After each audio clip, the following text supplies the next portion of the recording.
part 2. So the Sony Watchman.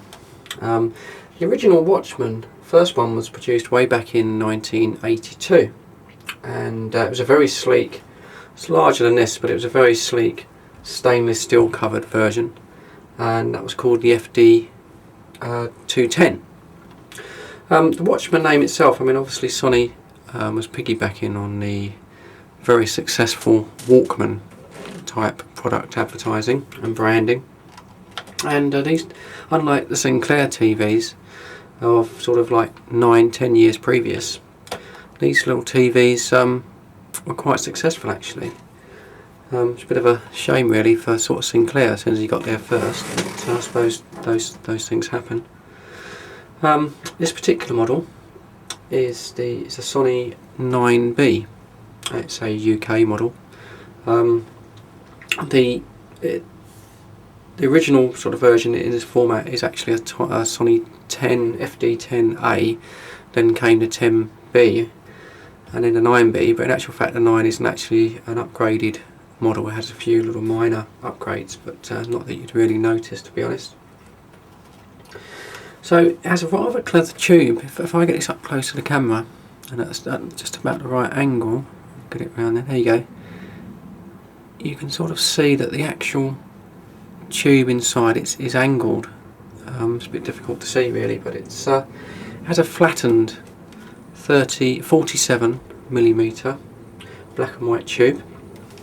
So actually in the actual unit here you have your electron gun that fires up with a choke system, and then it hits this angled screen, and then we sort of reflects sort of back off there. You're actually viewing it at an angle, reflects up, and you see quite a square picture, and it works, you know, works surprisingly well. And the thing was, Sony knew this particular model dates from 1988, and by then you already had black and white LCD televisions out there, and Sony knew that, and Sony actually advertised this particular model as being a much sharper, clearer picture, although it was an older technology. And I think that's quite true. I think it did have certainly a crisper picture than some of the early LCD screens. I can get a sort of picture here in the shed, bit like with the Sinclair. I will actually attempt to get a bit of picture upstairs at the end of this video. But if we just switch on, pull out the aerial, I can get something, as I say, being in a very sort of low reception area. It's a little bit snowy, but yeah, it's possible to actually sort of get something out of this set. I can't really get anything, I don't think I can show particularly well. And there we go, maybe, possibly. Now we've got 150 children, and we're the biggest school for children with autism. Just a question of playing with the aerial, really. Try and give parents so they're not struggling, as I know many of them are. I just hope that I can give something small back to Anna for everything that she's not only done for me. Well, as I say, it's actually, it does actually produce quite a good picture if you actually live in a high signal area where they obviously still broadcast the analog signal. It's something of a bit of a sort of novelty now, as all the analogs are being switched off. But it's actually, you know, it's got quite a nice sort of fairly sharp sort of picture. Just switch it off for now, just to save the batteries. just going through the actual set itself, you have a very nice clear ruler type tuning scale just actually below the screen, and then about a sort of 1-inch speaker there, which I say is quite clear. It's not, funny enough, it's not actually as clear as the Sinclair for some reason. I'm not quite sure why that is. And then controls on this side, you can sort of see you've got the tuning sort of thumb wheel. Then you've got the power, which is switch on your TV, just like that. But you also you've got TV, and then you have a sound setting, which if you switch to the sound setting, that switches off the actual tube, but you can still actually receive the sound via the headphone socket. on this side. So that kind of gives you kind of a late night kind of viewing situation if you just want to basically not disturb people, just listen perhaps to the news or something in sport or whatever.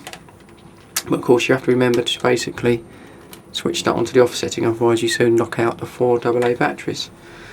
Then you have your basic volume setting.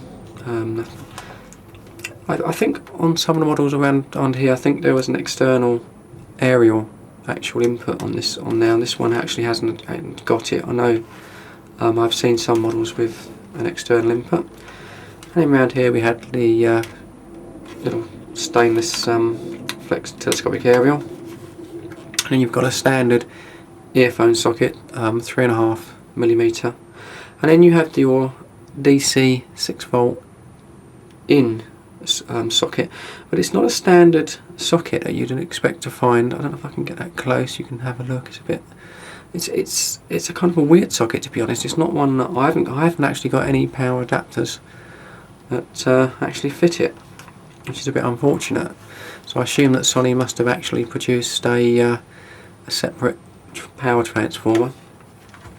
And that's really about it. You have like a little stand here that pops out. It's a bit more secure than the Sinclair affair. And that sort of sits there quite nicely. So that's really sort of about it.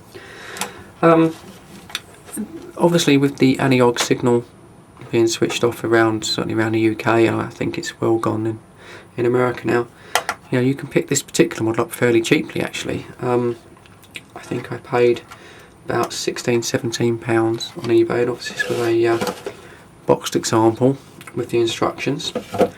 And I think even now, I think you certainly get one for £20, perhaps a bit less with a little bit of keen bidding. And they were quite nice. Not as nice as the very early one with the brushed brushed stainless steel, but they're still quite nice. They're still quite nice things to own, especially when the analog signals are being produced. They're certainly a usable TV. You know, I think they're quite good.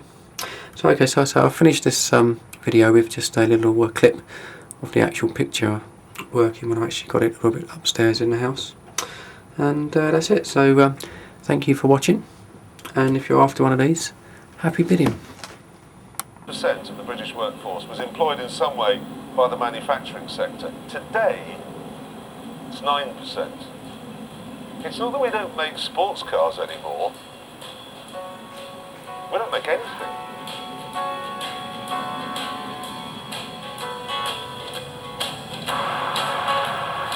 As darkness fell,